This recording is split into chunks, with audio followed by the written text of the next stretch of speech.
Tell me, are we on yet? We're on. Oh, you mean you can see us? And hear us. We're hitting?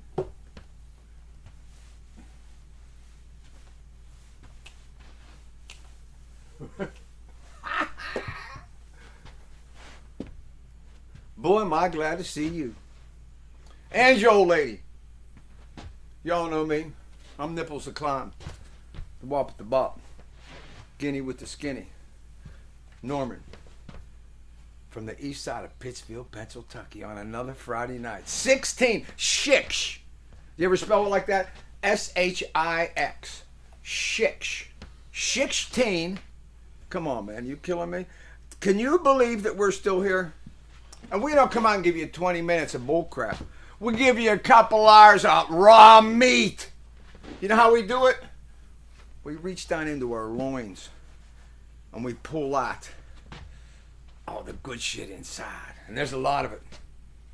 Don't believe what they tell you. We got a lot of stuff to talk about today. Tom's here. Tom, say hello. Hello.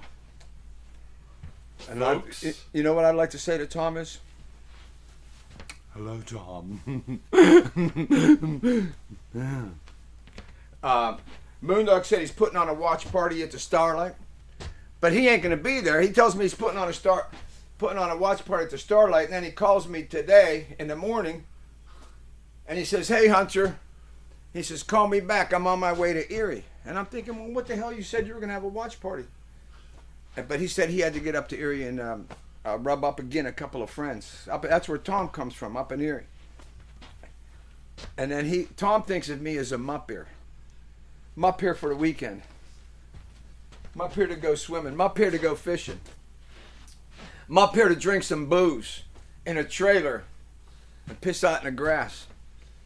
Are there any guys out there that feel constrained and feel pushed down when they have to piss indoors? Like myself? I prefer to piss outside at all times. Even if I'm in the house sometimes, I'll go outside just to take a leak. Especially after dark. Are you kidding me? I'll sneak around in the yard like a little weasel. I'll weasel around the yard until I find a good spot. Then just go, squirt, squirt. Hey, can you tell how much I missed you?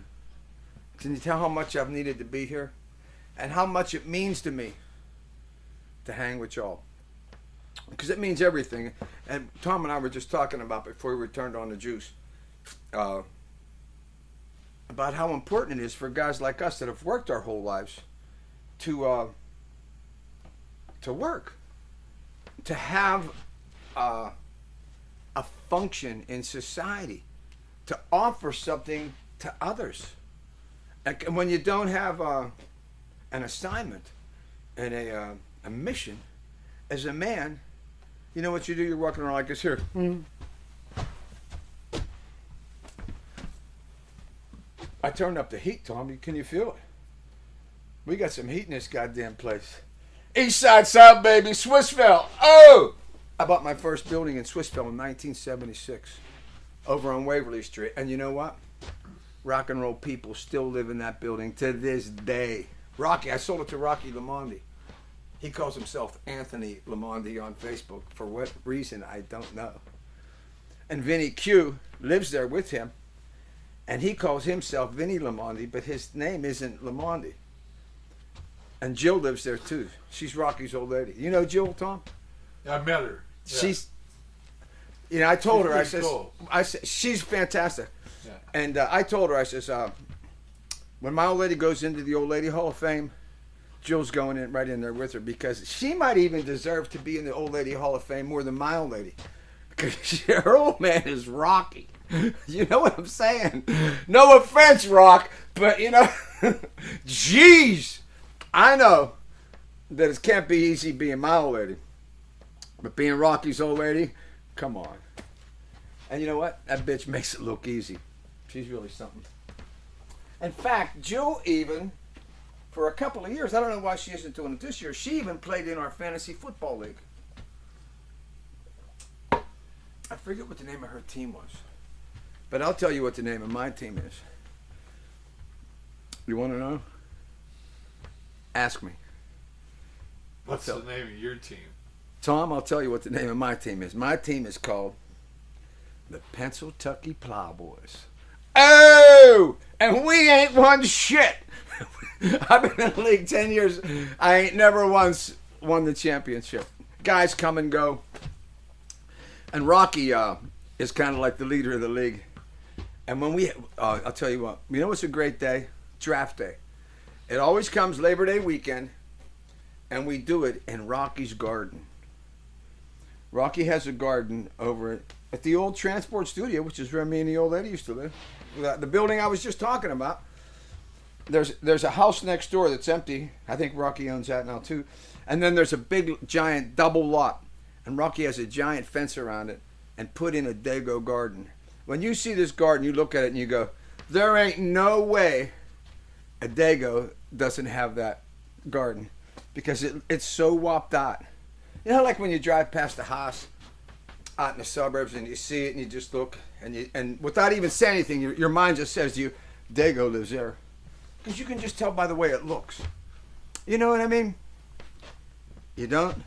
Well, maybe we should get together and talk about that, and I'll school you on how Dagos think, how Dagos are.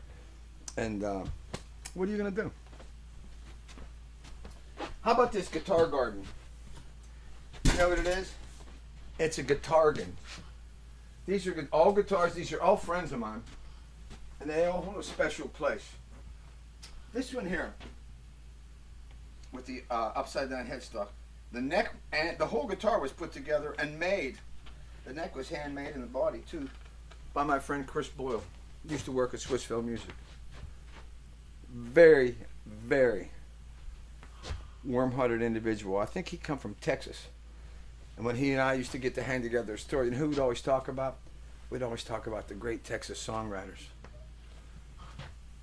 You know what I mean? We talk about the great ones. I don't know if you know this, but Texas isn't just the home of great blues guitar players. It isn't just where T-Bone Walker, Jimmy Vaughn, Johnny Copeland, Stevie Ray. It ain't just where all those Johnny Winter.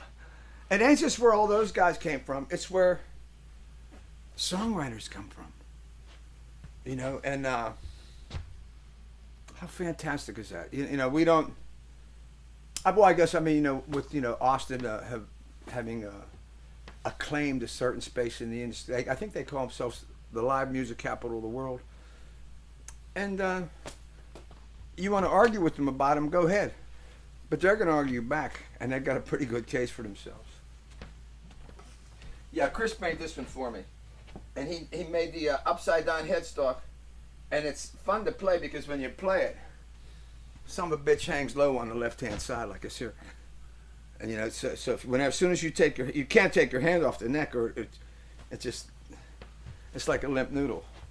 It's like when you're done and you go like this here. That's that guitar does automatically goes. But I always use that one for E tuning slide. Today we're going to play a song in E tuning. We're going to play a song in G tuning.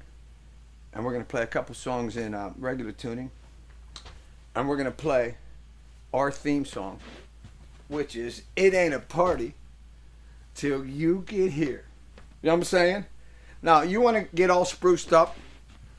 You know, put some stuff under your arms and shave it up real nice. Put on some shiny ass threads. You can do that. But that don't matter. You know what matters? Bring the meat. Bring your carcass. That's all we want. Because then what we say is, it ain't a party till you get here.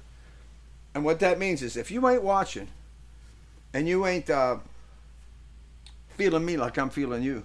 Did you ever hear that song? Are you feeling me like I'm feeling you? Did you ever hear that song? It's on. I wrote it for Stutzo. It's on his first solo album.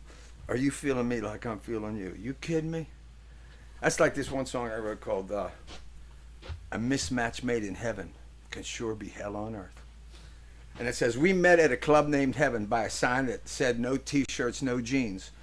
And it's about a guy who's like me, kind of like a hobo, that meets up with a chick he's trying to mate up in species with a girl that got money and celebrity in class. And a mismatch made in heaven can sure be hell on earth.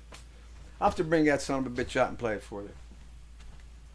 You know, there's so many songs that we don't even get to do here. And I'll tell you one of the reasons why is, if I had more talent, I'd play them all by myself. You know, Norman Nardini alone is what we're doing, and we're loving it. But there are it offers limitations, and those limitations are what helps us to find a way to find the meat inside the simplicity of this floor mat. I said floor mat instead of format because I love saying shit like that. But the simplicity of it is, there's magic there. And whenever we decide to bring in a few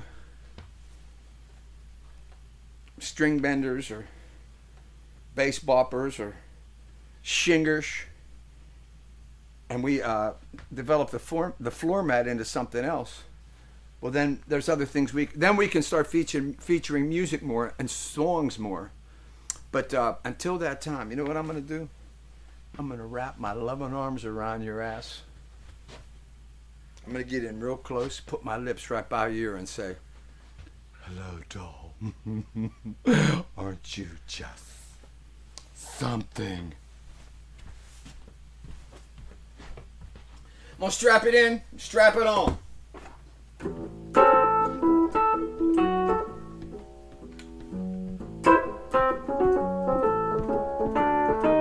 Joints jumping, pimps and hoes, but there's something missing to your show. It ain't a party till you get here. When you arrive, everybody get turned up. The joint come alive. You make my blue disappear. It ain't a party till you get here. Lights are low, band's playing, dressed to kill, people swaying. But it ain't a party till you get here. When you arrive, everybody get turned up. The joint come alive. You make my blue disappear. It ain't a party till you get here.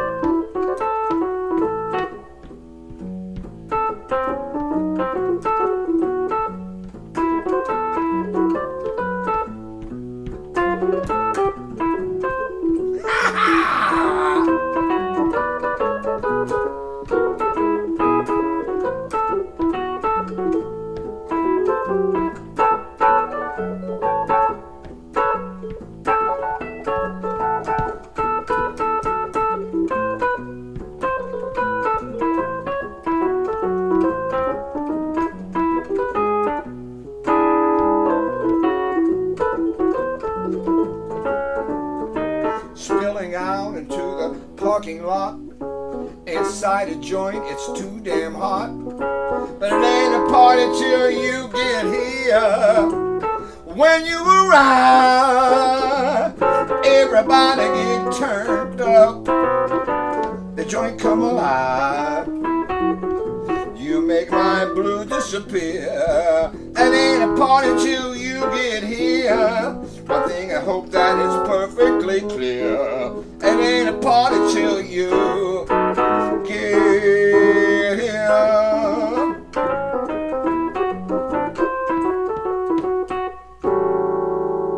It ain't a party till you get over here. Get over here! Hey, happy Friday night to you. Anybody that's at the Starlight Lounge, I'd like to say, yo, hey. I'd like to say, hey. Hey, you know, if I have a fish sandwich right now. You know, I get on a fish sandwich. Like that commercial sauce. I put that Frank's hot sauce on her. I put that shit on everything. That was the greatest commercial since Where's the Beef? Am I wrong? Tom? Was that the greatest commercial since am I crazy or Right up there. right? That's what. If I'm wrong, I ain't all that wrong. You know what another great commercial was? When Randy Macho Man Savage said, "Snap into a Slim Jim." Yeah. I don't know if you guys know this, and I didn't know this at first. But when I saw Randy Macho Man Savage, and I saw the way he was acting and the wrestling routine he was running down, I loved it. And I just thought, yeah, it reminds me of something.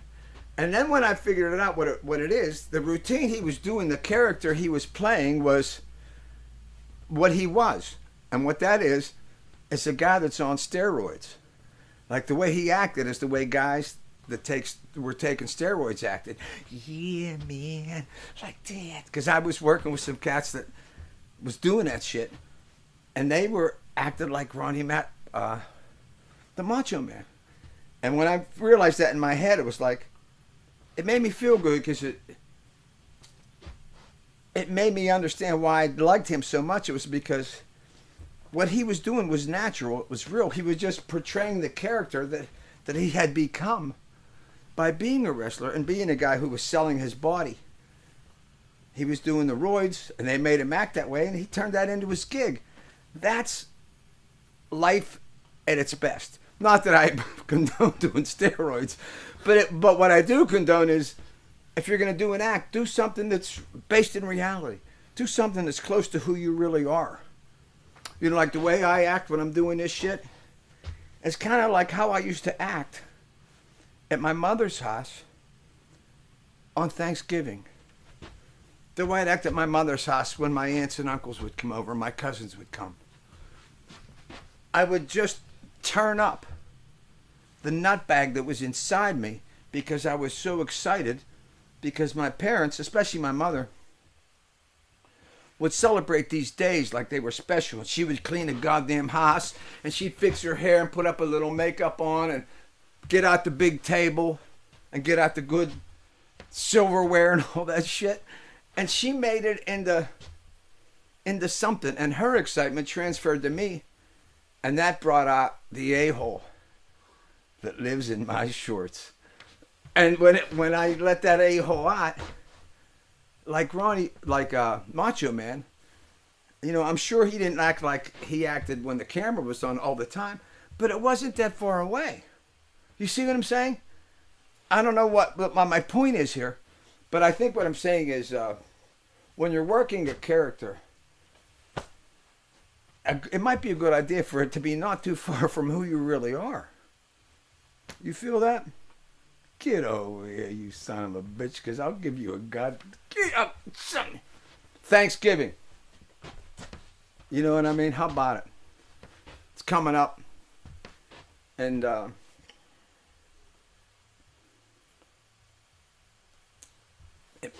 Thanksgiving was really a family day. Thanksgiving was a day when I got to be like 11 or 12.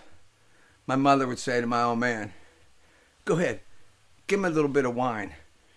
And at the dinner table, you know, and because she wanted me to understand that this was a special day, and we were all there, we were all together. So, you know, when you were a little Italian boy, you wore black pants, white socks, black shoes, and you put on a white shirt.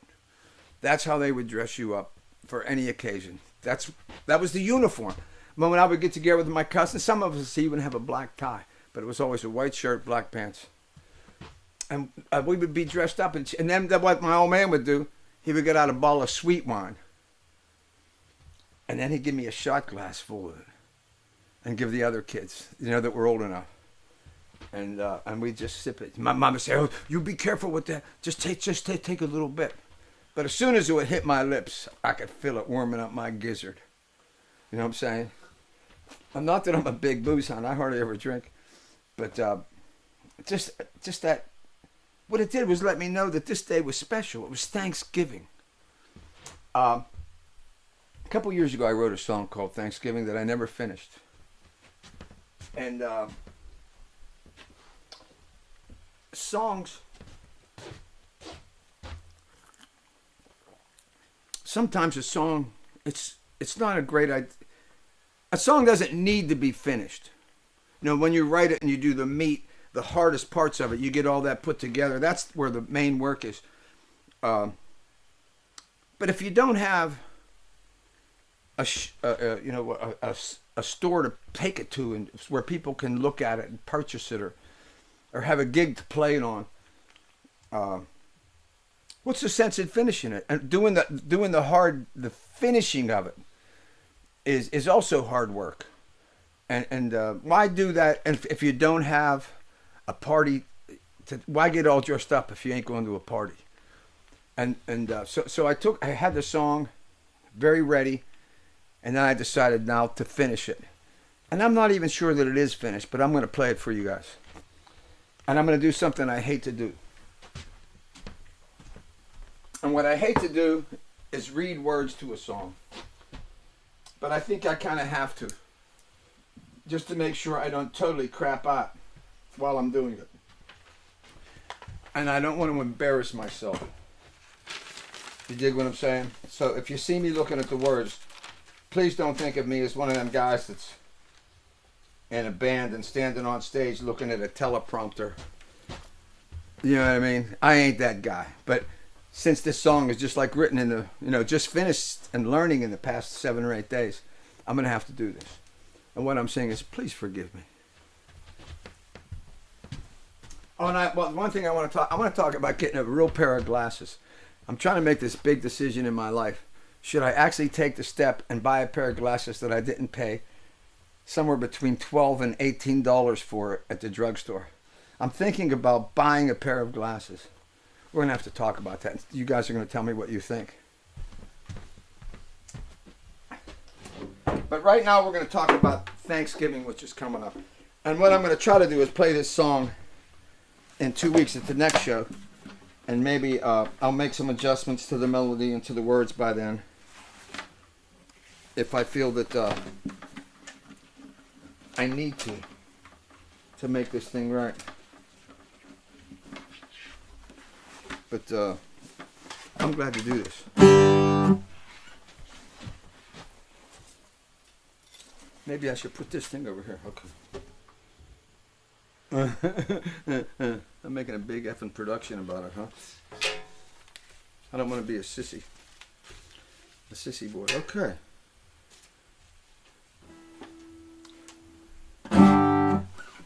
When you think back to your childhood, do you have these memories of Thanksgiving that almost make you cry?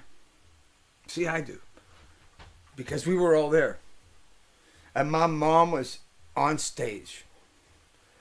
And she was gathering her brood together and shining us up and showing us off to each other and to herself. And I think that helped shape who I turned out to be. And for some reason that makes me get tears in my eyes. I hate myself when I do this. I like being a tough guy, a hard guy. All right, hunters, that's who I want to be. Yeah, come over, get over here. Let me be that guy. But until I can be that guy again, I'll be this guy.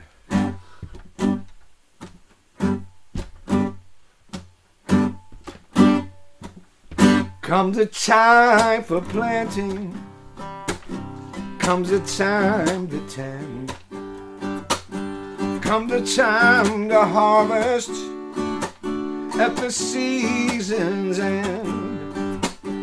Comes a time to quarrel, comes a time to defend, comes a time for healing, a time to make amends.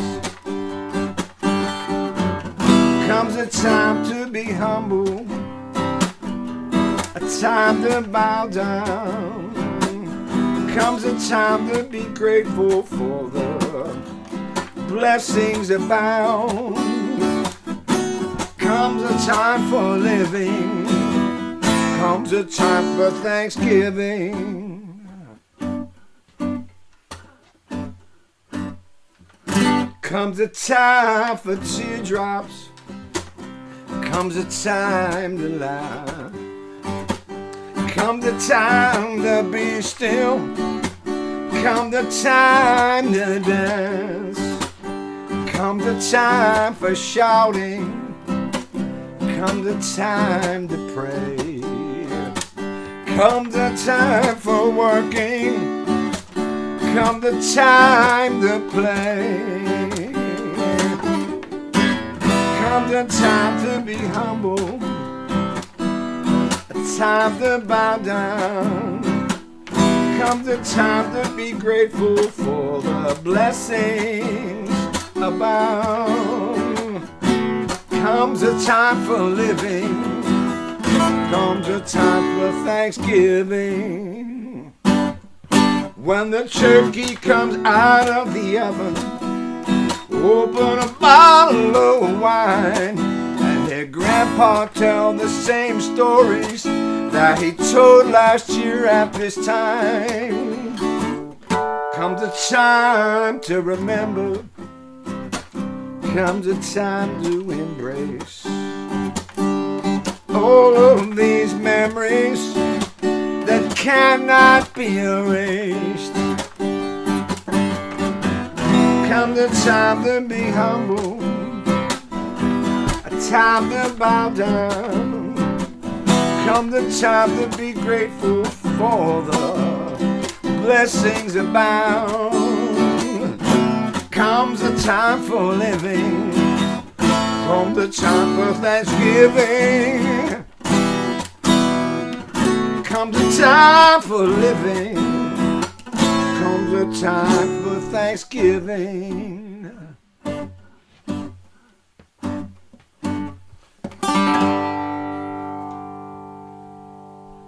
Hey, pass that bottle of wine over here, would you? Time for Thanksgiving, baby. It's coming up, a couple weeks. That's a brand new one. Never played that before. But I will try and play it again at the next show, which is right before Thanksgiving. I'm glad I got that off my chest. I was worried about it. I like this idea of having the words over here.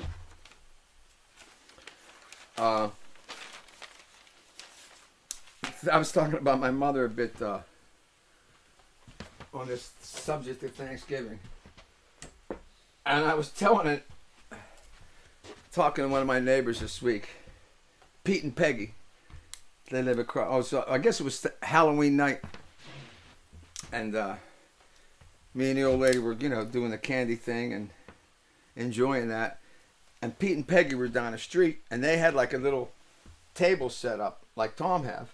And on that table was where the candy was, and they had a couple chairs like behind that where they sat so that they could see the kids when they came for Halloween. So when there was no kids coming down, I'd walk down the street and just bullshit with them. And I told them this story, and they started laughing like crazy because they knew my mother. And this is just a crazy little story I want to tell you about my mom. I used to take my mother and my father to all their doctor's appointments. And the older they got, the more doctor's appointments there were. And it was a great time for us to be together because it was required that we're together. Teamwork. And one time it was snowing out, and I had my mother in the hospital, and they let her out. And it was like getting later in the day, and it was snow on the ground and ice everywhere. And so I drove home real slow, getting her home, and my mother was living in the house I live now, because the house I live in I bought from my parents. And we get to the house, and I say to my mother, and there's a very slight grade from where you park to where the house is. It just goes down real slight. It's not real far, and it's not real slanted, but it is kind of like on a hillside, and it's kind of like a gentle slant. And I said to my mother, I says, hang on there. I says, I'll get you out of there and I'll get you in the house. She says, I'm scared. I says, what are you scared of? She says, I'm scared I'm going to fall. I says, you're with me. You're not going to fall. She says, I know I'm not going to fall. I says, well, how do you know you're not going to fall? She says, because I'm going down. And I says, what do you mean you're going down?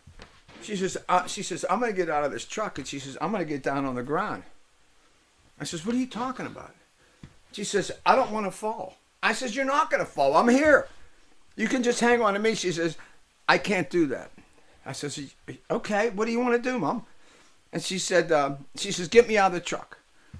So I run around and open the door and help her out of the truck. And we're standing there and it's snowing, icy a little bit. It's cold. Snow's coming down. And my mother says, help me get on the ground. I says, what are you talking about? She says, lay me on the ground. She says, put me on my backside on the ground. I says, what for? She says, because I don't want to fall. If I'm already down there, I can't fall. I says, yeah, but you're not in the house. And she says, well, you can pull me into the house. I'm like, what are you talking about? I said, just hold my arm here and we'll walk down to the house. She says, no. And she says, put me on the ground. She yelled at me. So I put her on the ground and she says, now take my hand and drag me into the house. And and she's looking up at me like this here with her dago face. And I look at her and I says, Mom, I says, where the neighbors are looking at their houses. And they see me dragging you across the front yard into your own house. What's that look like? She says, well, if they say anything, just tell them I'm drunk. And I started laughing my ass off. I was like, you know how goddamn crazy you are? She said, just pull me in the house. And so I took her by the hand and I drug her down the little grade into the, right up to the goddamn door. And I opened the door and then she crawled inside. And that's a story, a Thanksgiving story that, about family and what it is, how beautiful that is and how beautiful she was that's just the way she was, I remember I used to take, I got both of my parents when they got older into this doctor's practice. And a buddy of mine, a wonderful best friend of mine, worked at the hospital, and he knew this doctor who started a geriatric practice. In other words, he pioneered the idea of a doctor that just specializes in old people. And it was his thing. He invented the concept. And very cool guy. He's still doing it. And my buddy was a good friend of his, and he hooked me up with this guy. And he says, you can take your parents to this guy. So I got my dad in first. And then I got my mother in. And one time, me and my mother were sitting in this guy's office. We'd have these long meetings because for older people, he would take his time to write down everything they say. And he'd ask them questions to find out how their brains were working, how their memories were working. And he was doing things, analyzing them without them even knowing it, just by the way he was conducting the appointment. So anyway, me and my mom were there. And we were waiting for him to come in. So we both fell asleep in our chairs. And we'd wait like 15 minutes in there sometimes. We were like, and we're sitting there holding hands and we're sleeping. And then the door opens up and he goes, hey guys. And we're like, oh, okay. Yeah, we're cool. And we went about the meeting and every time anything would happen, me and her would start laughing. And he said to me, he says, I noticed you guys. He says, you're always laughing. He says, it seems like you know how to put on a face, and enjoy it. I said, I learned it from her, and that's how we were. And he said, it's so much fun to be around that. It made me feel good, that he could sense how much we liked being together and how much we enjoyed even going to the goddamn doctor together. It was special because we did it together. Thanksgiving, man. Hey, we got all kind of good stuff to do today. I had a couple things already that I thought of that that I forgot because my brain goes so fast. Oh, here's one thing I wanted to do. For a stretch there, I was doing a lot of shows. I was opening up for Southside Johnny a lot. And this was back in the early 2000s. It just seemed like, you know, a couple, 3-4 times a year, we'd do dates together, like in Pittsburgh, or we'd do Cleveland or in Jersey.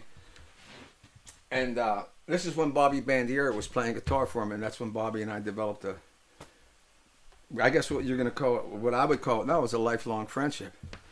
But the way I used to open the shows back then, I would sing this little song that I actually learned from Jake Blue from Erie.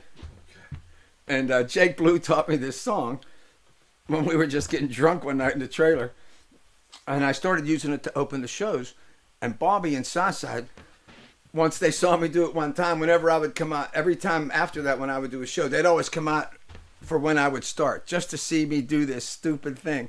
And then they'd go, dude, you're so effed up. But I would walk out on the stage and I would go like this. Old cow died with a rag in his ass. The rag fell out, the wind blew in, and the old cow came back to life again. Mm-hmm. And that was the opening of the show. And then I would play an instrumental.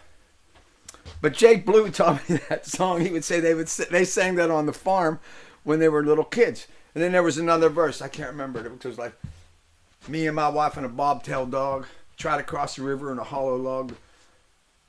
My wife jumped out. My wife fell out. The dog jumped in.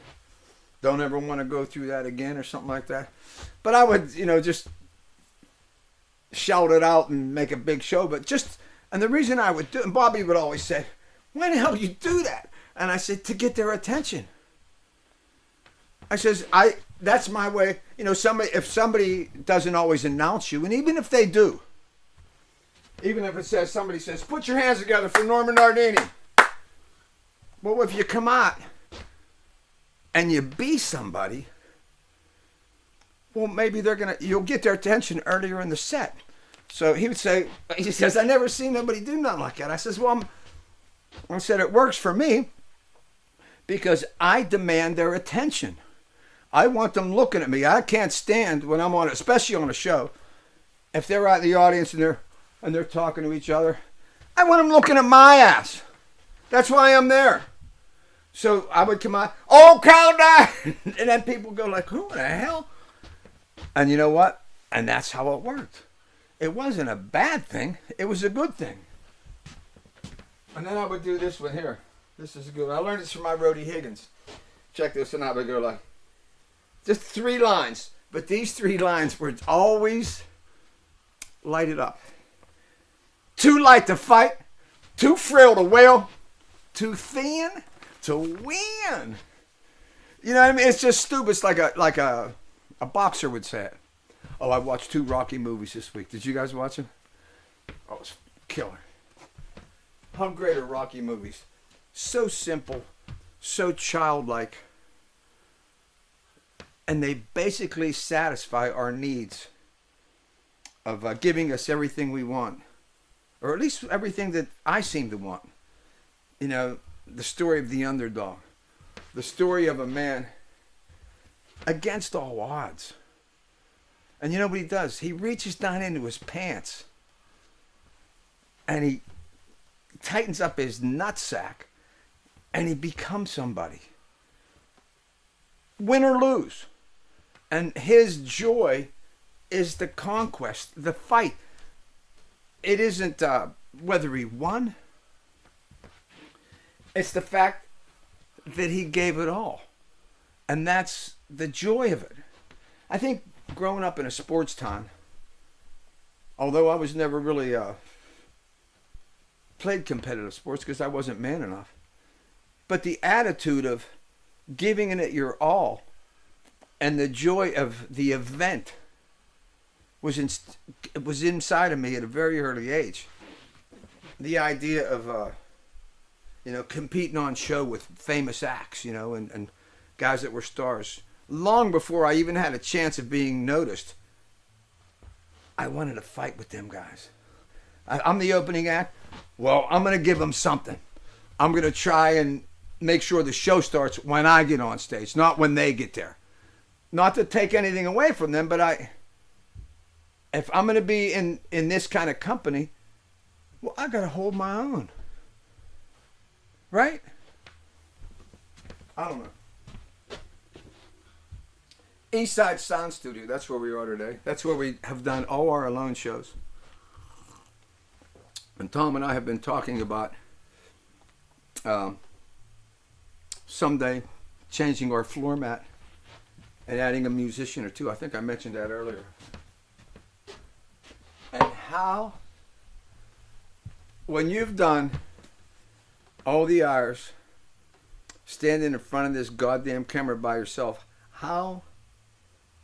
what wings will I have when I have a few musicians to jerk around and to have them pump me up, give me wings, where I don't have to back myself up playing and try and stay in time and try and remember the goddamn chords, where I can just entertain, where you and I could just be together. You know what I mean? And my total concern isn't about keeping the goddamn time or remembering the goddamn chords. My only concern is you.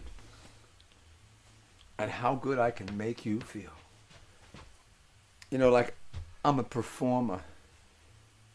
You know, and I don't know if you guys understand what a performer does. Are you guys, don't answer this because I don't want to know the answer, but I'm going to ask the question. Are you a performer between the sheets? Do you bring it all? Do you bring the whole show and nothing but the show? So help you God? Well, I hope you do. Because if you do, I know you're getting a lot out of life. And my concern for your happiness and your completeness is a real thing. Although we're not together, I can't reach out and give you a slap across your fotch. But I feel you. And I know you're there. Let's do a song. Let's do this. I'm going to grab this. And I'm going to play a Pittsburgh song.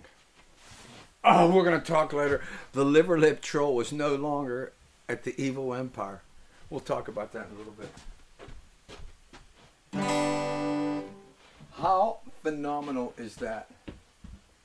He's been blackballing me since 1995.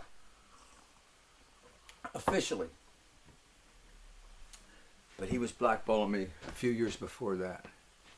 It just wasn't official. And now he's going, hey, troll! Hey, liver! I'm still here! Like Jake LaMotta said, you didn't knock me down, Ray. You never knocked me down. Ray lost the fight to Sugar Ray Robinson. But Ray never knocked him down. And I already lost the fight to the liver lip troll. I've lost 25 years of legacy in my hometown.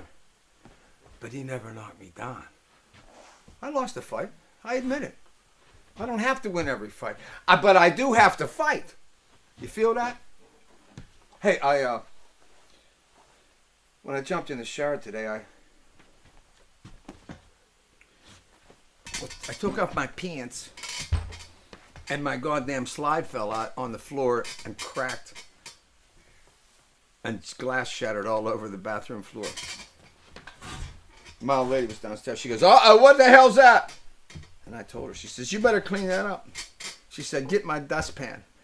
And I thought of my sister, Dustpan Annie. If only Dustpan Annie was here. Oh, I have Dustpan Annie. She's going to appear in a song I'm going to play later today. I'm not going to play it. I'm going to recite it. I've done this song on the show before, once or twice. And I've played this guitar only once or twice on the show. And I think what's happening is this guitar is headed for a buddy of mine. I'm going to have to give it to him. But until I do, I'm going to try and get some love out of it. I actually got this guitar from Carl Greffenstedt at Pittsburgh Guitars. And I think I traded it for one of my fabulous tiger stripe guitars. And the reason I did it was because I wanted Carl Greffenstadt, who's a very strange cat, by the way. Although he's a strange cat, I know he's strange, but I also know that he has respect for things that should be respected. And I knew that if Carl Greffenstadt had that tiger stripe guitar, it's actually that guitar that I'm playing on that picture. It's not my main tiger guitar. It was my second, and I would use it not always. I didn't always use it. That's the one I always used, the one I still have. But anyway, the other one, I wanted Carl to have it because I thought if I die, like in 20 minutes, I'll know that this guitar is in the hands of somebody that will always treat it with love and respect. And that meant something to me. And it meant something to Carl to have it. So to me, I didn't care about trying to get a lot of money for it or everything I could get out of it. I actually wanted this particular weirdo to have the guitar. If you see him, tell him I said all that. If you don't, I don't give a damn.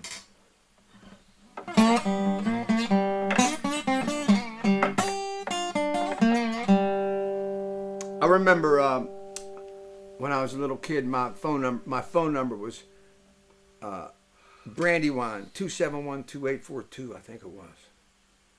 I think that was my phone number when I was a little boy, and it was Brandywine 2712842. And then I don't remember when or how, but all of a sudden it became you had to put this other number in front of your phone number. They didn't stay Brandywine. My Aunt Rita was Orchard 22501 or something like that. Was her phone number. And but anyway, and then all of a sudden now it was like you had to put these three numbers in front of your phone number. And that kind of identified where you come from. If you were from West Virginia, it was 304. If you were from the city that never sleeps, it was 212, baby. Right? But if you were from Pittsfield, Pennsylvania, Allegheny County, I think a lot of people, when you say Allegheny County, they say Allegheny County Jail. I wasn't thinking that, but it did cross my mind. I'm talking about the 412, baby.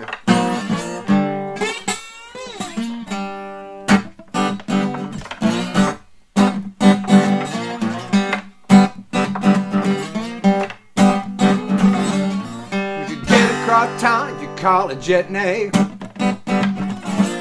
Take the back way, but that can get tricky. Don't get on the pump around breakfast or supper.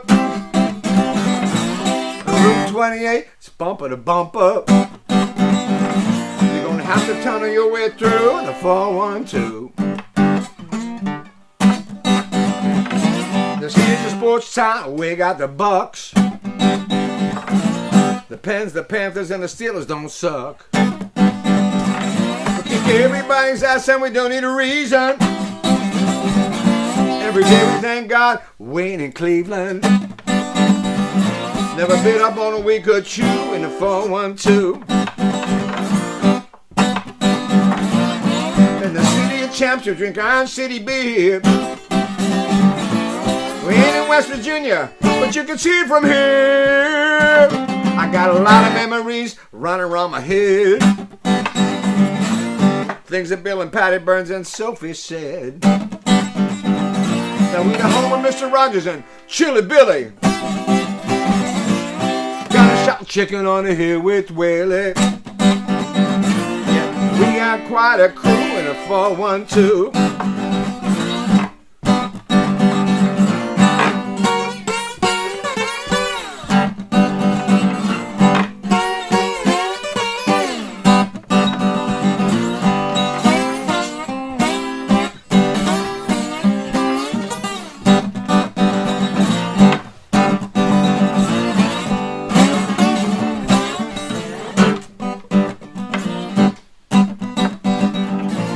All around the world, knowing I wanna be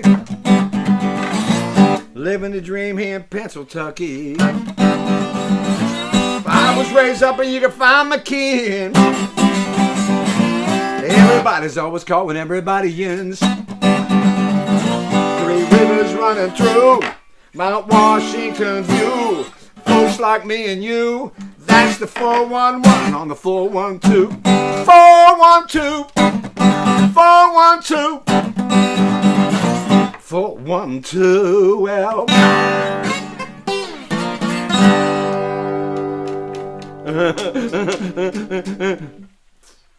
4-1 baby, from Nardini. How you like that? Because I'll come over there and slap the shit out of you. I'll just how I do sometimes. This guitar's headed for a good friend of mine. I'm going to have to lay it in his lap. He's just tall, that's all. Hey, I'm the Manful Handful, and you're watching Alone 16. I say alone, but I'm not alone. Because I got you and you. Remember when we were little kids, they used to have that girl on TV? I think her name was Ricky something. And she used to look in the mirror and she'd go, I see Kathy and Betty and Susie and Vicky. I feel like that chick. Ricky something was her name. She was cool. And she would do that. She'd look in the mirror. And she was everybody's friend.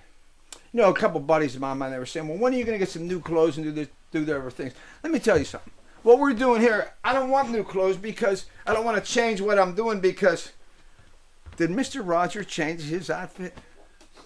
Did Pee Wee Herman change his outfit?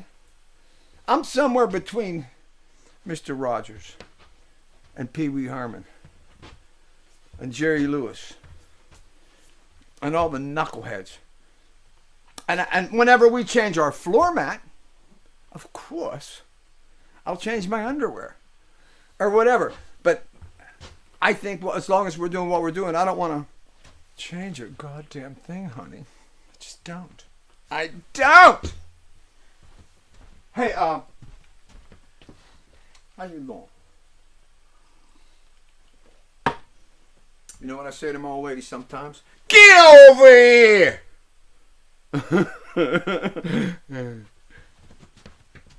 412.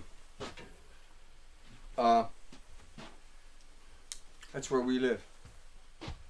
908. What the hell was it? 304. Jersey had a certain number, and then and I was kind of living there in the early 90s, and they changed it. They divided it up more, and then they added 908. But there was another number, and I can't quite remember what it was. North Jersey, and then they changed it. So anyway, the Liver Lip Troll, my buddy Vinny D a couple weeks ago said to me on Facebook, he says, I think the Liver Lip Troll is no longer at the Evil Empire. And I didn't let my heart soar with the eagle when I heard this information. I didn't let it. You know what I said inside? Heart, be still. Be still. And I didn't let it sink in. And then earlier in this week, another buddy of mine, Double H, said to me he talked to someone and knew for sure that this Liver Lip Troll was no longer at the Evil Empire. The man who had his foot on the throat of the uncrowned king of Pittsburgh rock and roll for 25 some years. On the goddamn throat. He's no longer at the Evil Empire. And you know what? My ass is still here. And darling, I'm still coming on strong. And ladies, I'm still staying on long. Kick that around your pretty little heads a moment, would ya? And everybody out there in Alone 16 land, I'd like you guys to do something with me. If you would. I'd like everybody to help me kiss the Liver Lip Troll goodbye. And we're going to do it like a dating game kiss. Remember that guy on Dating Game? Tom, what was his name? Richard Dawson? No. The Dating Game. Well, anyway, it might not even be that show. But he would always go like this at the end of the show. And so that's what we're going to do together. All my friends at the Starlight Watch Party. all you hunchers and munchers in your shacks or in the van under the bridge that you live in, I want you right now to rear up.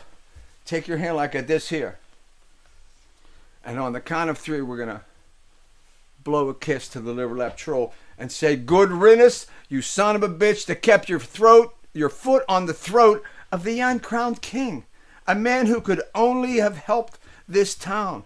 How many times have people called the evil empire and said, play Smoke 2 Joints? How many times have they called and said, play Nothing to Lose? How many times has someone called that goddamn station and said, play Burning Up?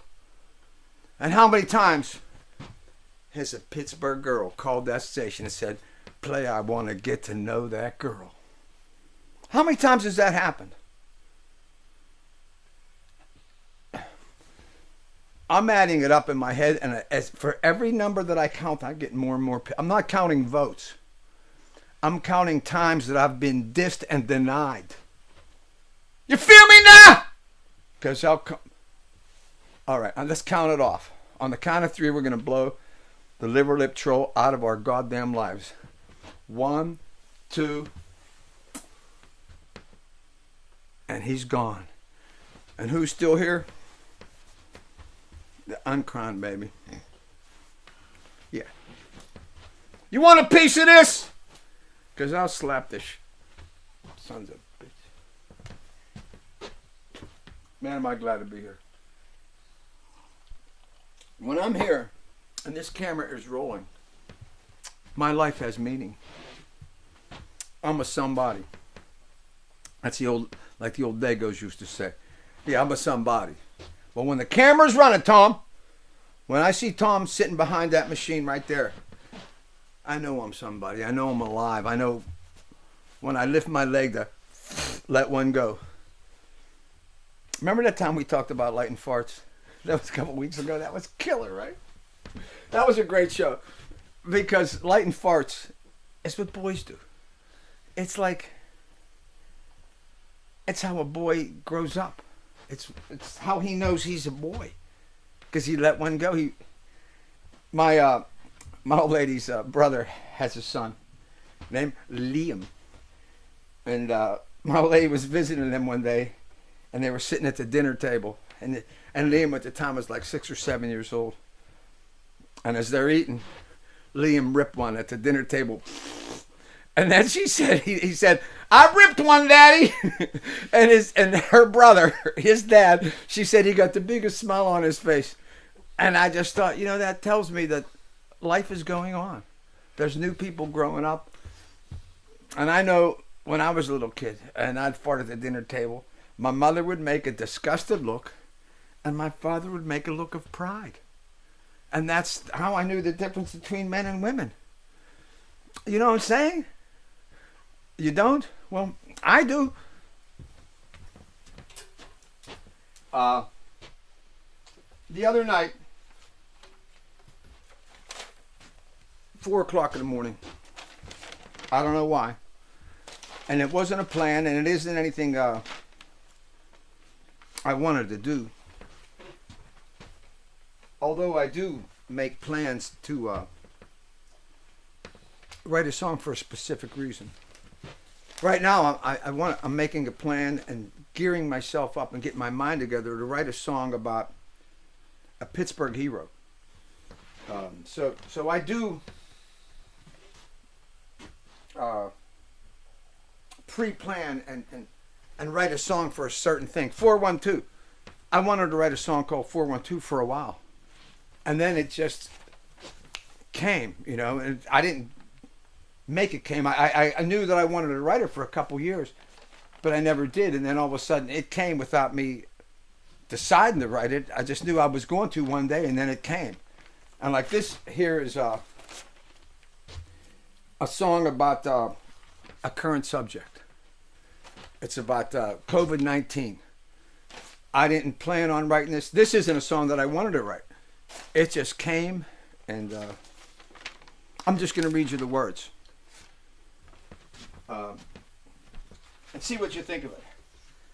And maybe I'll play it for you one day. I have music for it, but I don't have it all put together. Like I said, if I had more talent, and I was telling Tom this earlier, if I had more talent, you wouldn't be able to stand me. Because I'm a big enough asshole as it is. And I don't have much talent. But I celebrate every ounce of it. But if I was a really talented guy, I would be such an a-hole. I would be so full of myself. I would make me sick. And you in the process. So let's just say we're glad that I don't have more talent. Because no one would be able to stand me. All right, we're going to try this song. And like I say, I didn't want to write this. 4 o'clock. This was written in 20 minutes. And the chorus came to me first. And then once that was there, I just said, well, now I'm going to write some verses while we're here. And so what I decided to do was, you know, this is a serious subject. And I don't know that I'm all that qualified to be talking about it. So what I decided to do was something that I've seen done in other songs. A song called, I think it's called Wang Dang Doodle.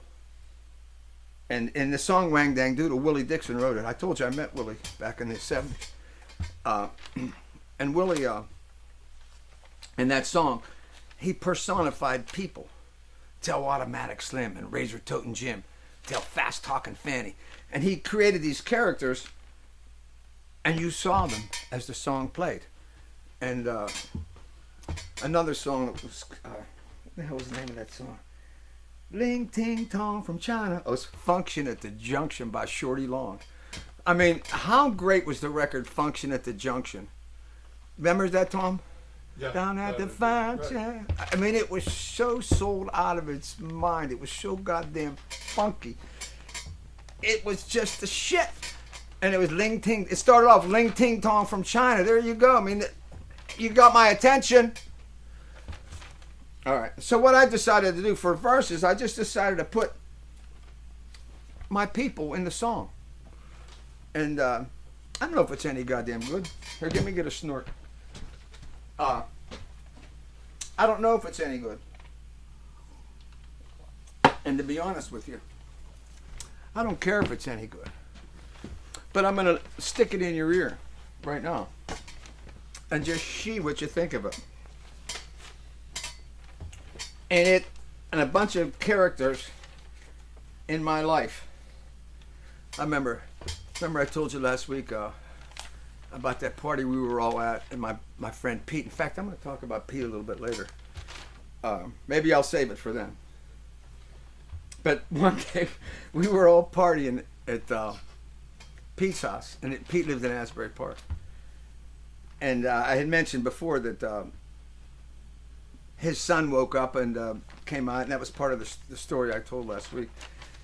But one day it's 5 o'clock in the morning, we're all downstairs, goofball out of our mind, and he has his little son with him.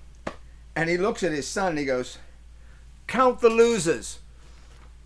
And Pete had an English accent. We'll get into that. But he goes, "Count the losers." And it was me and all my guys and my buddy J-Dog and all these I think Lance Larson and all these musicians were just down there having beers and having laughs. Okay. Let me just read this for you and see if I can get a feel for it. Get it rolling. We all joined Flo on house arrest. Harry been there for years. Putting my marriage to the test. Realizing our worst fears. Whitey, he ain't left a shack. Says that he's high risk. And all the while this virus been shaking its fist. Yeah, this C-19 sure is a mother. Killing more folks than this, that, and the other. Chasing down your sister and your brother. This C-19 sure is a mother. Goddamn C-19 blues, how about you? What a man po to do. Dustpan Annie and her old man been on strict lockdown. Larry and Linda just disappeared since they've got back to town. Moondog's frying Friday fish down at the Starlight. Governor says, for your own good, keep your door locked up tight. And the C-19 sure is a mother. Killing more folks than this, that, and the other. Chasing down your sister and your brother. This C19 sure is a mother. Got them C19 blues. How about you? What a man po to do. Bobby B in Jersey. B Foster down in Nash. Pimp Daddy, king of Cowtown, ain't been making no cash. J-Dog on the left coast says he got no fear. He lost his Midwest lady and cried out always tears. And this C19 sure is a mother. Killing more folks than this, that, and the other. Chasing down your sister and your brother. This C19 sure is a mother. Got them C19 blues. How about you? What a man po to do. What a man po to do. What a man po to do. C19, baby. Ain't no big thing. 20 minutes. But then you funk it up a little bit. Boom, boom, boom. Doom, doom, doom, doom. That's where it's going to be. That's where the fat's going to lay. Boom, doom, doom, doom. You know what I'm saying? It's going to just come snapping your girdle. I might record that son of a bitch and give you all a goddamn treat. I was talking about my friend Pete, who lived in Asbury Park, and we all used to party together, and Pete is a drummer. And nowadays, he teaches yoga and has a big school of yoga out in LA. Very classy cat. And Pete is from South Africa. And he's a drummer, and his brother is also a drummer. I think he's a brother from the same, I think he's a half brother. And his brother is also a drummer, and his brother you would see on a regular basis for about 10 years on the David Letterman show. Anton Fig is the brother of my friend Pete. And when Pete talks, he talks with an English accent because that's how you talk when you're from South Africa. And so anyway, this is fantastic. Tom, you're going to love this. It's just, I love this story because it tells you what an asshole I am. And I love those kinds of stories. So anyway, Pete comes to town and we're all hanging out because we all just became very, you know, it was like he said to his son, count the losers. Well, the losers was all of us, and we're all still lifelong friends. I used that phrase earlier, lifelong friends. You know, sometimes you meet people and you feel them, and you never want to let go of that relationship, and that's what makes life rich. But anyway, so Peter comes to town, and we're hanging here, and I decide, because I'm an a-hole, that I'm going to teach Pete how to talk like we talk. And Pete's not capable of talking like we talk because he's South African and he talks very proper like an English actor, kind of like that. And so so here's what I did. I says, all right, Hunter. I says, I'm going to teach you how to say your name the right way. He goes, oh, okay, Norman. And I says, Peter. And he goes, Peter. I says, no, Peter. And he goes, Peter. And it went on for like 2 hours straight. And that son of a bitch could not say Peter. I go, Peter, God damn it, Peter. And he goes, Peter. He just couldn't go ghetto. And it was something I'll remember for the rest of my life. My old lady remembers it too. She's looking at me like, I kind of remember her looking at me like, would you let this guy go and stop being such an a-hole? But that's what made it great. Because I could be an a-hole with him because we loved each other. I'll come over there right now and slap the shit out of audience. I wanted to talk about that story. For what reason? I don't know. But I did. Maybe it's because I've been thinking about Pete, because I've been talking to J-Dog a lot out in the left coast. Let's play a tune. Well, we were talking about my parents a lot today, and Thanksgiving. So let's play a song that I wrote for my parents. And it's the story of them and who they were. You know, when you're writing music, one thing that, if you can figure out how to get there, is when you write a piece of music, when you write a simple song, 3 minutes, 2 minutes, 4 minutes, whatever, if you can take those 2 to 4 minutes and turn it into, I always say it like this, certain songs can be like a movie. It can, you can do in 3 minutes what a movie does in 2 hours. And examples of that would be, a perfect example of it would be a couple Steve Earle songs. The song, When Johnny Comes Marching Home. Steve Earle writes a song about his uncle coming home from war. Or another one, a movie, is Copperhead Road by Steve Earle. Another one, and I just want to say this, I'm going to start crying. I'm such a wuss. Jerry Jeff Walker just died. Mr. Bo effing Jangles. A movie. A character piece that speaks of a life and elevates this character. You never met him. I'm crying, think about him living the life that he lived because the song was so well written. And that's what I'm saying. When you can do that and do it at a high level, maybe you can make a song like Bojangles that will live forever.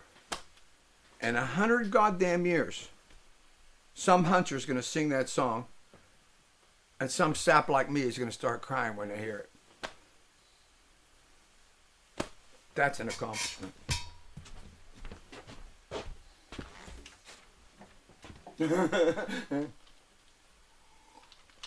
Has anyone said hello to my fabulous white trash Iron City beer lamp that I got from my father?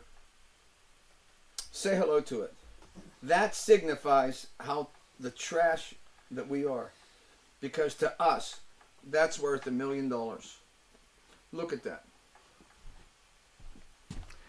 The simplicity of it. The Iron City beer quart bottle. The brown bottle. In all its glory. The red round Iron City beer logo. It says it all. Classic. And then you got your beer in a glass, although, we don't need glasses to drink beer. But that just shows you that this is a classy moment because you're using a glass. And then the can, and that to me looks like Chuck Noll. I'm falling over myself. That looks like Chuck Noll on the can, dude. Can I tell you something? A couple years ago, I'm playing at the R Bar in Dormont.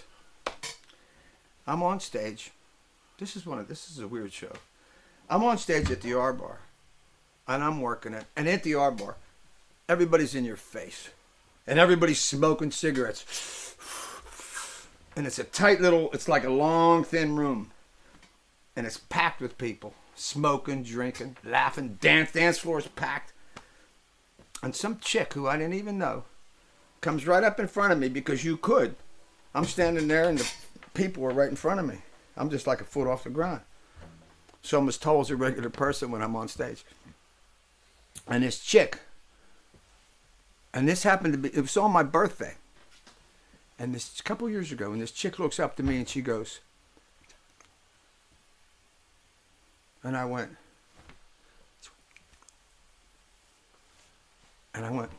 and she did it again. And the third time she did it, I realized what she was saying. And what she was saying is, Chuck Noll died. And I was on stage on my goddamn birthday. Chuck Noll died on my birthday. And bust my ass up. I just thought, oh my God. There he is on the can. The Iron City beer can. Pittsburgh, baby. You feel that shit? You got... All right, I got to play this song. How many times? Christ, that's a weird day for me. I'm very emotional. Maybe it's because I haven't slept all week. Cried a couple of times. What a puss. I've said it many times. I wish I was more of a man. But I'm not. I guess there's a lot of guys out there that wish they were more of a man. But not as much as me. Because I got a long way to go. And, but what did I say earlier? Don't forget. If I was more of a man and I had more talent, you wouldn't be able to stand me. Because I know I wouldn't be able to stand me. I can't stand me now. Did you ever hear that song I wrote, I Can't Stand Myself? I can't stand myself when I can't fall asleep. I can't stand myself when I have too much to drink. That was a good one. I wrote that a couple times. There's a lot of songs I've written a couple times. I'd like to send this out to Art and Nori. Nori D. That's what my mother was named. That was her street name when she was a kid. About 90 pounds a dago broad. Strong. The strongest person I ever knew. I was never afraid of anybody in my life except my mother. I had no fear of my father whatsoever. I had respect for my father, but I never feared him. He didn't instill fear in me. He instilled respect, but although he never tried, he just did. But my mother put fear into me because she knew I needed it. Because she knew I had a wild seed in me. I was born different than the other kids. I was a show-off. I was a big mouth. I wanted all the goddamn attention. I never shut up. You know, she knew I needed someone to tamp me down. Just like my dad needed someone to tamp him down. And I told you, that's my grandmother. My grandmother, my dad's mother, reintroduced my mother to my father because she knew my mother was a strong woman. And she knew that after the war, my dad was just partying like a maniac. And she knew that he needed to make a change in his life. She saw my mother on a streetcar. And she remembered that my mother was a strong girl. I was a teenage girl. And she said, hey, Art always talks about you. Give me your phone number. I'm going to have Art call you. He wants to go out with you. And that's how my parents, that was the beginning of their courtship that ended up in their marriage. But his mother knew that my mother was the only woman, was a woman that could control him and that could help him be halfway normal. And she knew that he needed that. And my mother knew that I needed that. Mothers, man. I can't even imagine what it's like. Okay, we're going to do this song. It's from my parents. It's called Dance a Little Closer. And I'm very emotional today. I don't know what it is. I'm always on the verge of crying. But I'm learning not to give a shit about that anymore. When I was young, it embarrassed me. Now I don't even give a crap.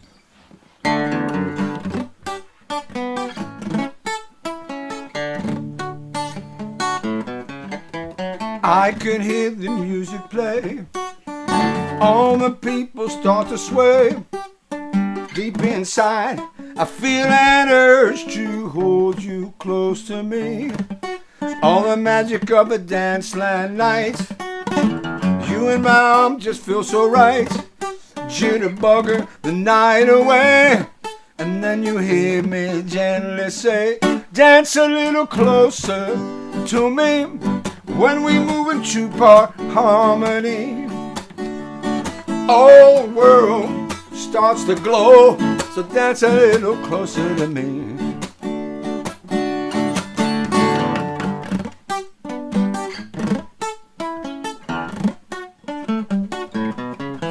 The sound of laughter fills the air. Friends and family gather here. I look around a crowded room and you're the only one I see. And now I know the words we say tonight are gonna stand the test of time. together when we're old and gray. From when we hear these wedding bells play, dance a little closer to me when we move into harmony. All the world start to glow, so dance a little closer to me. We danced when the rain was falling, danced when the blues came calling, closer and closer yet. And we ain't through dancing yet. Now all our children grown and gone, you and I were not alone. And I'm thinking back through all these years, and you're the only one I see. And now I know it must have been a sight on that magic dance land night, jitterbugging the night away. I could hear the music play. Dance a little closer to me when we move to harmony. All the world starts to glow, so dance a little closer to me. Dance a little closer to me with the rhythm and we're on the melody. High and low, fast and slow, so dance a little closer, dance a little closer, dance a little closer to me.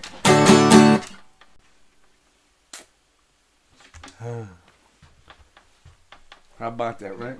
A couple Italians dancing real close together, getting all excited. Yeah, baby. I used to tell my father, "Hey, Pap, I'm the fruit of your loins."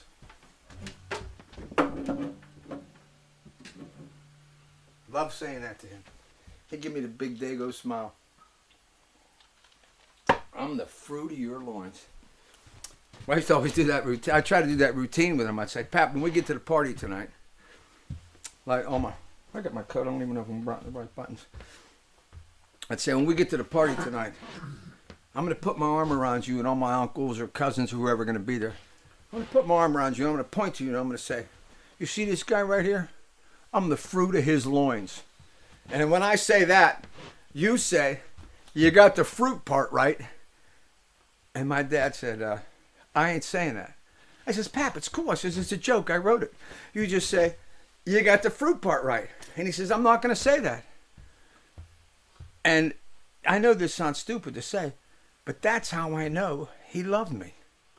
Because guys from my generation, my dad's generation, they never said "I love you." They didn't know how to say it. It wasn't available. Those words weren't available to come out of his mouth. And a lot of guys from that generation, they could never say "I love you." But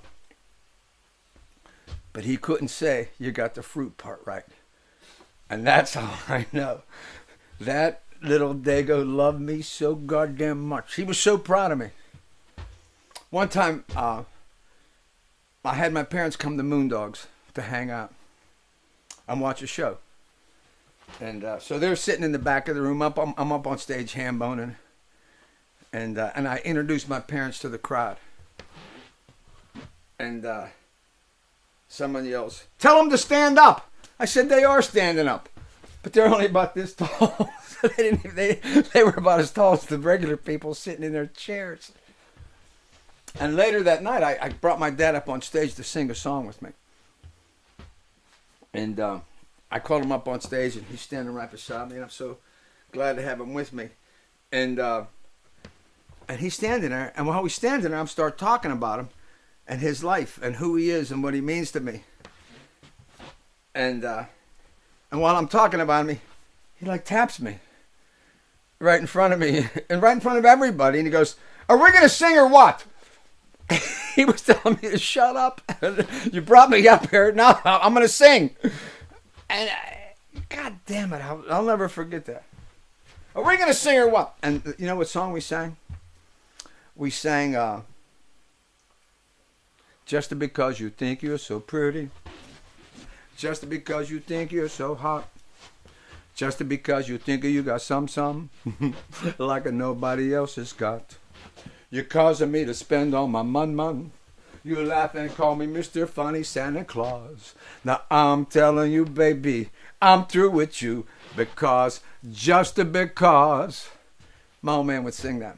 In fact, in this very building, in this room, I cut him singing that. And he also sang, when the moon hits you, I like it a bigger pizza pie. That's amore. I played guitar and he sang. I got to bring that recording out. How great is that, right? You know, I just saw, I was cleaning out my basement. That's where I hang. And I found something in my old man's the other day. And what it was is, once I bought my parents' house, my parents moved to this apartment 5 minutes away. And my dad would come to see me every day. But he would never knock on the door. He would sit out in the street in his car. And if I came out, well then, it was cool. But if I didn't, he'd sit there for 10 minutes and then he'd leave. So, and one day I said to him, I says, Pap, I says, just knock on a goddamn door. Just come in. He lived there for 40 years, you know. And he says, I can't do that. I says, why can't he? He says, your mother told me not to bother you. I said, so you come up and sit in front of my house in your car, but you don't want to bother me. And he goes, well, anyway, what I found was when my dad would come to my house and we weren't there and there was no one home, he would write these little notes on a little piece of paper. And a note would always say the same thing. Kilroy was here. And that's what the soldiers in World War II would say. And my dad was in World War II. So he was a product of that. And that's what he'd leave the sign when it says, on my door, be a little thing, and it would say, Kilroy was here. And that meant my father showed up. When my dad, like I told you, he'd sit out in front of my house waiting to see if I would come out. And if one of my friends showed up, like one day Harry showed up, and he told me, he says, your dad was out there, and he just sitting in his car, and he saw me show up looking for you, and he says, hey, you know my son? He says, yeah, I work for your son. I've been working with him for 30 years. And he said, here, let me show you something. So he takes my bass player, Harry, over to his car, opens up the trunk, and he shows him all of his World War II trophies. He showed him his Nazi flag. He showed him pictures of, this is sad to say, he showed him pictures of bodies stacked. Showed him medals that he took off the bodies of German soldiers. And Harry's just like, how cool was this? And my dad pulls out a Nazi flag and he's waving around. Harry's like, dude, it ain't cool. But it was just how he was. He was that guy. I don't know. How about that? Dance a little closer to me. My parents were jitterbuggers. And you know what? They were both very light on their feet. When they were young, my mother, 90 pounds of Dago broad. And my old man, he was strong like a bull, but he was just a little guy. He made 120 pounds, but he was like strong like a 200-pound man because he started working when he was 6 and 7 years old, working on a farm like a mule. Beautiful people. I'm so lucky to be their kid. Yo! And this father of mine raised me to be a Steeler fan and a Pirate fan. When I was a little kid, when I was 6 or 7 years old, if I couldn't talk intelligently about Steeler football, my father didn't have much to say to me. If I couldn't talk about why did they call that running play instead of a passing play, and if I couldn't understand, you know, if I didn't know what a safety was as opposed to a cornerback, if I didn't know what the middle linebacker was, if I didn't understand all that stuff, the right guard, the left guard, the center, if I didn't understand all that stuff, my father was like very disappointed in me. He wanted to have intelligent football conversation with a 6 and 7 year old, and if I couldn't live up to that, well, I figured out that I had to learn how to talk the language to get my dad to take me seriously. So I remember when the Steelers stunk. The Steelers stunk for the first at least 30 years of their existence. They were the laughingstock of the NFL. They never won shit till they got this guy right here that died on my birthday. June 13th he died on. You look it up. That guy. Till they brought that guy in. They never won nothing. They weren't taken seriously. You know, the Clowns, they had Otto Graham. You know, the Detroit Lions. I love the Detroit Lions uniforms, right? That cool blue and the silver. Love that color. That color combination. I also love the Raiders color combination of black and silver. Maybe I like silver, I guess. I never thought about that. But those are two uniforms that I love. But anyway, I'd like to play a song that I wrote a couple years ago. It was actually, we cut it right, once again right here in this building. And I think Mr. Mark Stutzo, who played with Jimmy Thackeray for years, and now he's been for years with the amazing Nighthawks out of D.C., who've been together since 1967. They're still together. Mark Winter. Stutzo's been with him for the last 10, 15 years. He played drums on it. I think I played bass and rhythm guitar. Glenn Pavone, the Big Cheese, his last recording session, was playing guitar on this record. My friend Bobby D's father, Dave Dombrowski. If you want to have an accordion player, it'd be a good idea if he was Polish or hunky. Those are the only two options. You know, I mean, I guess you could have an Italian accordion player, but the best hunkies and Polish guys are the best accordion players. They got that feel. You know what I'm saying? Damn it, they feel it. And Dave D, Double D, that's what I call him. And who else was on this record? I think that's Ronnie Moondog Esser played. Ronnie Moondog sang lead on it. And at the end of it, he did his world-class impersonation of Myron Cope. You know, Myron it isn't Myron Cope. It's Myron. And like I told my friend, it's not Peter. It's Peter. Myron. My dad would say, "Turn on Myron." And he'd have a beer in his hand. And he'd listen to Myron talk. And when Myron was talking, we didn't talk. Because we got respect. I'm going to play this song.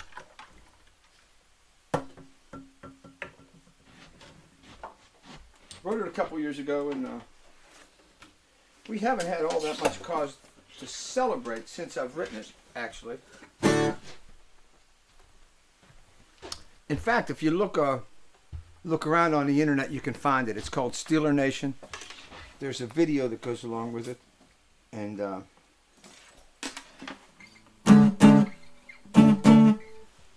but Moondog sings lead on it. When I cut it, I didn't know what I wanted to do. I just knew I wanted to cut the song, and then it hit me, and I says, you know what? I says, I could ask that knucklehead to sing this damn thing. And I thought, well, why? You know, I wrote it. I'm producing it. Why shouldn't I sing? And I says, no. They have enough of me here. Let my words come out of his mouth.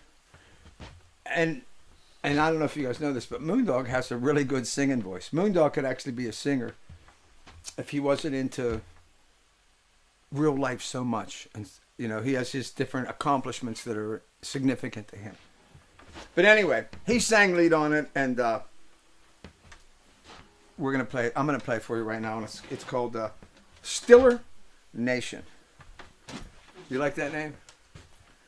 It's S-T-I. It's like Steelers. It's the way you say it in Pittsburgh. It's the Steelers. It's my brother-in-law says it, Steelers. So he says it's so Pittsburgh.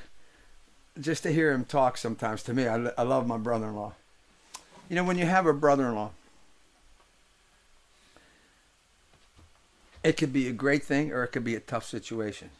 For me, it's a great thing because my brother-in-law loves my sister so goddamn much. I couldn't ask for my sister to be more loved and more protected than the man that she married. The guy that says, "The Steelers." I love it when he talks. Folks from all around worship the hallowed ground beneath the warriors black and gold. Across continents, legions behold. We're rich, we're poor, we're working class. We're the Steeler Nation, and we're gonna kick your... Like the June Taylor dancers, right? Remember when they kicked their legs out? The little boy would go like, ass. We're in every city in the USA, deep in the heart of Texas by the Frisco Bay. All over Florida and up in the Northeast. But on Sunday afternoon, we all want to be in Pittsburgh, PA. 'Cause we're your Steeler Nation. Get in your face without hesitation. We're gonna give you guys an education. We're your Pittsburgh Steeler Nation. How do you like it so far? I thought you'd like it. We're in Cincinnati, we're in Baltimore, the Mistake on the Lake, out where the Cardinals score. All over Carolina and in that city of soul. And man, we won ourselves 6 Super Bowls in Pittsburgh, PA. 'Cause we're your Steeler Nation. Get in your face without education. We're gonna give you guys an education. We're your Pittsburgh Steeler Nation. Well, the Chief sure done us right with this football team. If he was here with us now, he would be so proud of his Steeler family. Man, we're in the city where the Eagles fly, where the Falcons soar, where they have Packer pride. We're in that cattle town where they make Rocky Mountain beer. But here we go, Steelers is all we want to hear.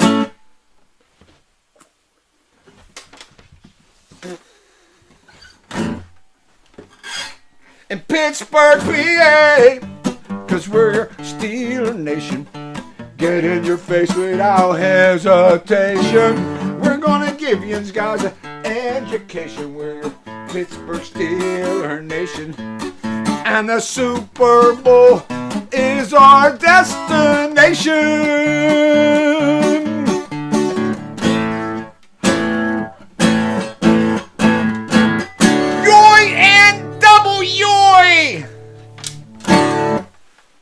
Steeler Nation, baby, you kidding me? 7-0. Get over here. I'll give you a smack right on your shit can. Bang! That's one. Steeler Nation, are you feeling me? Man, I'm glad to be with you guys today. Have I told you lately how much I love you and how much I need this stage where this bull can rage, when I can look you in the eye and talk a little shit and reach around and grab your ass cake and give it a little yeah, I'll do that for you. I'm that kind of guy. You can count on it. Well, let me see what else I've been thinking about doing. I have a mess of things that I wanted to get done today. Oh, I wanted to tell you. Sometimes I forget, but my friend Larry G, lives up in, he's living in Brooklyn now, but spent many years in the city. You can download Norman music, whole LPs, or single tracks, and a whole LPs for $10, and you can get them on Amazon or iTunes. And then albums that are available are Notorious, Bonafide, Redemption, It's Alive, Breakdown in Paradise, and This Old Train. All those records are available, and you can catch them. So think about that. Think about joining in with us and tracking this music down. There's a lifetime of it. Started writing this shit back in the 70s with other guys. First started writing with Frank Zori, who has high level writing talent. And I think I mentioned it last week. Oh, and another thing I wanted to mention before I mention that is that this week, just this week, I decided to organize and get together a presentation of the night that I opened for the House Rockers when Springsteen came and they played at that club on the south side that called themselves Fat City. I always have to point out that wasn't the real Fat City. The real Fat City was here in Swissville. This club, it's called Nick's Fat City, so I should call it that. It's Nick's Fat City. But I opened that show that night for those guys. It's actually 2 nights in a row. And it was recorded, and I just dug that recording up, and I listened to it, and I thought, you know what? There's some shit on here. It don't sound too goddamn bad. So I'm organizing that now. Tomorrow it goes to Nashville, and my buddy B. Foster is going to start slicing it, dicing it, and what they call mastering. He's going to master it. And so I'm going to have a new live album. I think it's going to possibly be from what I might call an official bootleg series. And so that means live albums from my life. And so this Live on the South Side is probably going to be the name of this recording. And it has like Good Rockin' Man. We ain't here for a long time. We're here for a good time. You remember that one? God damn, that song was killing. How about Living Off the Fat of the Land? You been looking at me, I've been looking at you. That's on it. I think it's on like 8 or 9 songs, but it's an era in time of the life of this greaseball. And I've had so many eras in my life, and I keep making new eras. How lucky am I to live this long and still be healthy enough to work and force it out. But the second album that would come on this official bootleg series will be this Diamonds album that was cut at the Red Eye in 1978. And the songs on it will be Johnny Too Bad. Are you kidding me? Walking down the road. Satisfied by the Diamonds. I wanna be satisfied. Killer tune. Bright Lights. Heartbeat. Frank Zori song from the Rough Cuts album. Live. These are all live. Rock and Roll City. You kidding me? I used to announce it at Rock and Roll Titties. I Just Want to Rock You. Vengeance. Easy Money. Are you kidding me? Whenever the song Easy Money comes up, you know what? There's one word to describe it. Manful. It ain't no sissy bullshit. Manful. It defines the word manful. Hey Mad Dog. Dangerous Stranger and Bad News. Dangerous Stranger. Who's that dangerous stranger coming to your town? Always looking for the danger. I'm a stranger and I just can't settle down. Come on, dude. Are you kidding me? It's called rock and roll. Not this candy ass shit. Not this flighty bullshit. To the bone. It's skin, it's muscle, and it's bone. And everything else, it ain't in there. You don't have to deal with it. You know why? Because we took the time to eliminate it. It wasn't even on the menu. And that's who we are. And that's who I still am at the age of effing 70. My buddy told me that line last night. He says, I've lived through the 60s twice. The 1960s and my 60s. And as soon as he said it, I says, dude, that's me. I says, I'm stealing that instantly. He says, be my guest. Because, you know, I have a trumpet to shout out high-level bullshit. And this show is part of that. And when I was gigging, gigging was a part of that. But these moments that we share together, you know, they're going to live forever. This moment right now, as I stand before you, sweating in my shorts, is going to live forever. My nieces and nephews, children, are going to look at this in 30 years. And I'll be, you know what, I'll be like this here.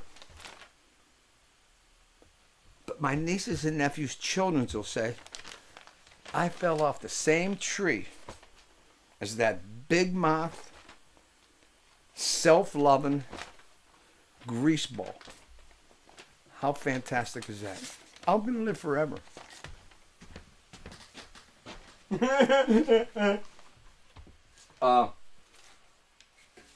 Let's do another song.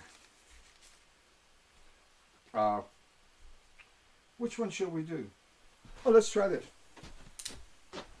Wrote this a few years back, and it was right after while I was writing it. My buddy, Mike Vale, the bass player from the Shondells. Remember the Shondells? My baby does a hanky-panky. Oh, my. Mike Shondell, the bass player for the Shondells, was making his first solo album. And we were just getting to know each other. We met through this golf event that he would put on. And they brought me in to hang and perform and everything. So we got to be buddies. And I played him this song while I was writing it. And he looked at me and he says, dude, he says, I want to cut that song. I says, it ain't done yet. He says, I don't care. He says, I want to record it for my new album. So he had me, I think it was me and Stutzo, went out to the studio, Jerry's out in Beaver Falls. Beaver Falls, I used to call it Fever Balls. Still do. And Stutzo played drums and I played acoustic guitar for the recording. And it's a song called Wonder. And when I wrote it, I was trying to cop the sentiments that Louis Armstrong, a great American who needs to be celebrated and remembered. Talk about someone that's going to live forever. I say I'm going to live forever. Louis Armstrong already has lived forever. And he had a song called What a Wonderful World. And I don't give a shit who you are. When you hear that song, your face smiles. Your goddamn face smiles. You might not even want it to smile, but your face does it. Because the song makes your face smile, because the words do it. They take your face and they make it smile. They grab this words, grab your face like this, and they go. A song can do that when it's right. And how about Seven Spanish Angels by Willie Nelson and Ray Charles? Whenever you hear that song, you know what happens? You know what happens to me? My heart grows wings, and it comes out of my little chicken chest, and it flies around the room. Okay, let's go back to this song. It's called Wonder. Mike Vale recorded it on his first solo record, and I'd like to shing, S-H-I-N-G, shing it for you right now. And I'm going to screw it up on the piano, because I can do that every time. That ain't no problem for me, screwing it up. I can screw it up on the guitar as well as I can screw it up on the piano, right? What the hell's the difference? And when I screw it up, boys and girls, forgive me. What's that? What I tell you about that Ricky? When she was looking at the camera, she'd go, I see Kathy and Betty and Susie and Vicky. I forget what the name of that show was. Does it matter? Okay. I'm going to screw this up.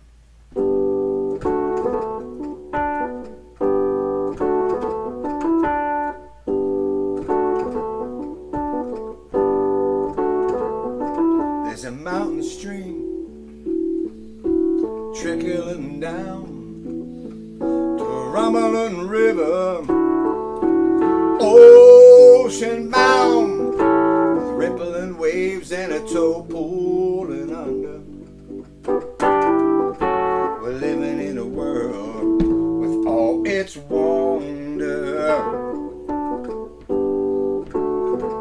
under a yellow sun in a pale blue sky. A couple gray clouds just drifted by, and a minute ago it was rain, lightning, and thunder. We're living in a world with all its wonder. The wonder of it all, four winds blow. The wonder of it all, the colors of the rainbow.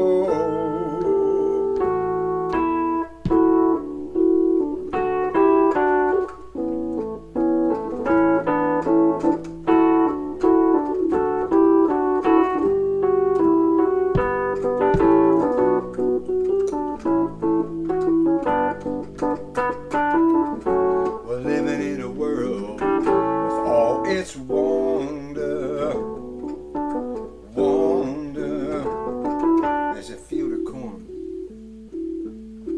growing tall, gonna harvest it come early fall, and the warm spring ground gonna plant that seed under.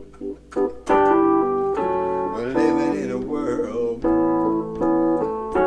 living in a world, living in a world with all its wonder, wonder, wonder, wonder.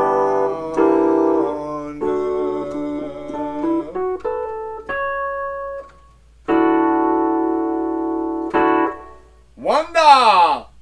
Get over here! I'll give you a skiff. I don't know what the hell that means. Romper room.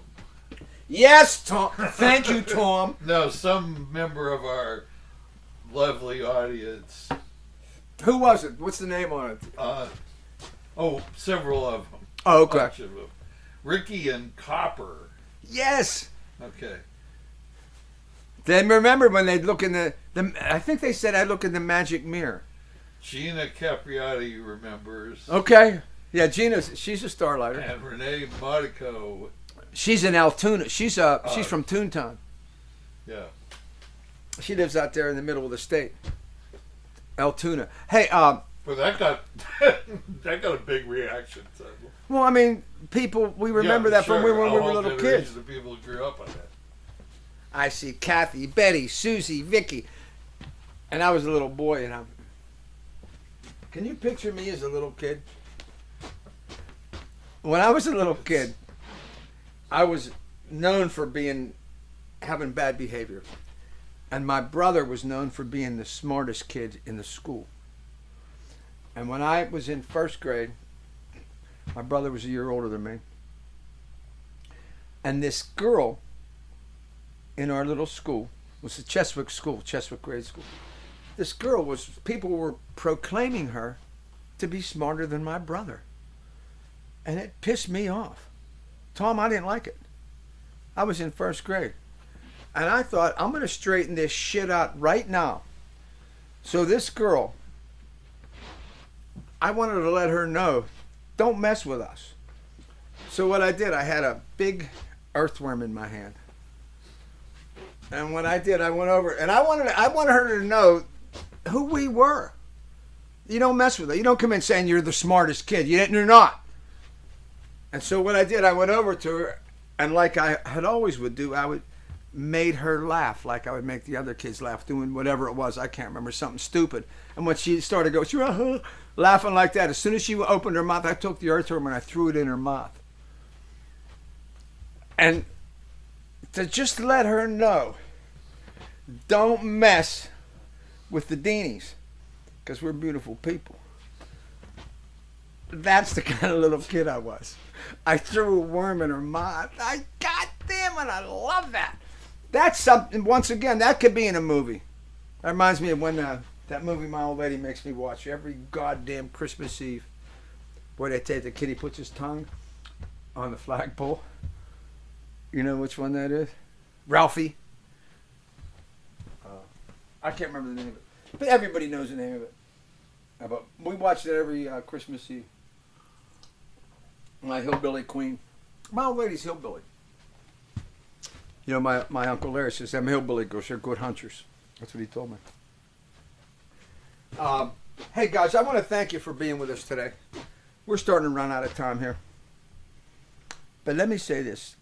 I needed to be here so goddamn bad today. I didn't sleep all week. You can see it in my face. When I get home, I'm going to do what Moondog does. I'm going to take some Preparation H and put it under my eyes to make the bags under my eyes shrink a little bit so I won't look like such an old bag of meat. But what the hell's the difference, right? You get my age, you're supposed to look like an old bag of meat. I want to thank Tom for coming down from Erie. He comes down faithfully. What is that, 79? He comes down. You ever, I don't know if you guys, of course you have. You've gone from Pittsburgh up to Erie. You're mup ears. You go up there, do a little fishing. Go up. You might just go up there to drink. I don't know what the hell you do. Hunting. But 79, it's a nice stretch. I've done it many, many a time. I was going to talk about the year I was going to talk about it last week. The year 1978. It was my last year in the Diamonds. We only had like 5 more months after 1978 when the Diamonds. But I looked at this. In 1978, I did 116 gigs with the Diamonds that year. And I'll just tell a couple quick things. On January 4th, 1978, I went to the Decade and saw that Pittsburgh band Gravel play. Gravel. This was a rock and roll band that evolved into the germination. That's not the right word. The evolution of rock combining with country music. These guys helped do that. They did it right here for us to see in the shithole bars that we all played in. They were a rock band, played Stones and shit of this nature, and evolved into a country band that had a couple songwriters in the band that ended up having country hits. In fact, the song by Don Williams, Lord, I Hope This Day Is Good, was written by Dave Hanner, one of the lead singers. And one of Kenny Rogers' last 2 or 3 albums was called She Rides Horses, was written by the other lead singer, Bob Corbin, and which was a song that Bob had written called She Rides Horses, right? How cool was that? A couple guys from a band that started, they're my age, and like me, they probably started playing 63, 64. And they pioneered rock music blending, like this here. Blending, coming together on the stages of our town. It's to be remembered. And I wish Pittsburgh Radio would help us remember that. And help us embrace those moments of our town's musical history. And glorify who we can so that in future generations there can be a lineage between those guys and this guy and the kids that are now 10, 15 years old that are going to be the next musical rocks that our city's music is built on.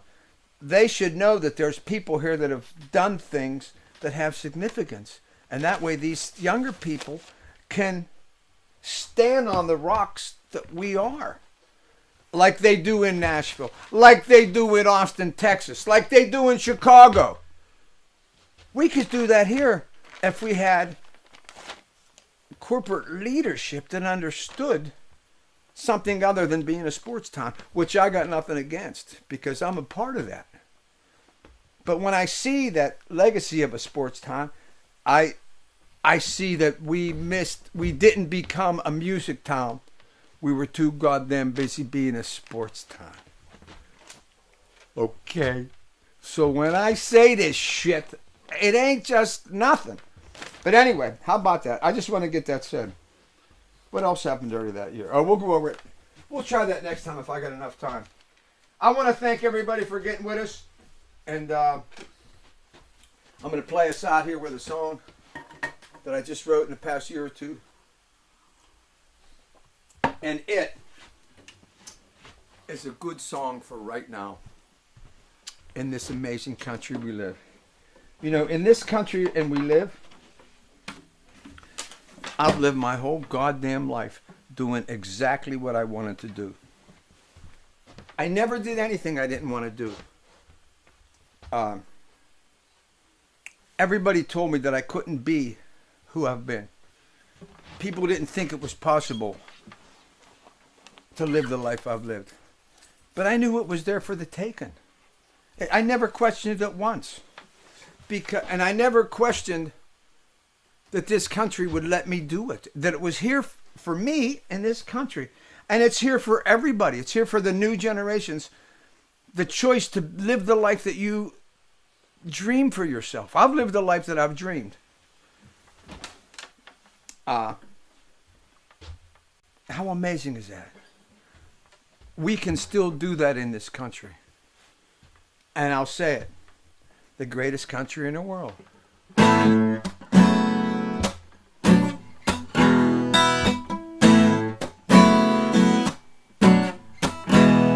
Let's find a way to open up our eyes so we could see inside each other's hearts. Let's find a way to open up our ears so we could hear each other when we talk, 'cause everybody's different, well, but everyone's the same. We can all get along, let's find a way. Let's find a way to break down all the walls that we beat up between each other. Let's find a way to lift each other up on each other's shoulders, 'cause everybody's different, well, but everyone's the same. We can all get along, let's find a way. We're like leaves on the trees, like snowflakes that fall. We're like clouds in the sky, ain't no two the same. And there ain't no good reason why we can't do it if we try. We're all in this together, let's find a way.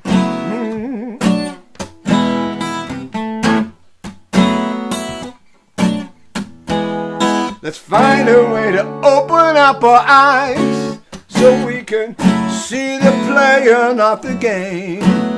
Let's find a way to look within ourselves and stop looking for someone else to blame, 'cause everybody's different, hey, but everyone's the same. We can all get along, let's find a way. Let's find a way to live together. We can make it better if we learn about each other. We're all sisters and brothers, and everybody's different, hey, but everyone's the same. We can all get along, let's find a way. Let's find a way. Well, here's me slobbering all over myself, spitting on the camera. You're beautiful! See you in a couple of weeks.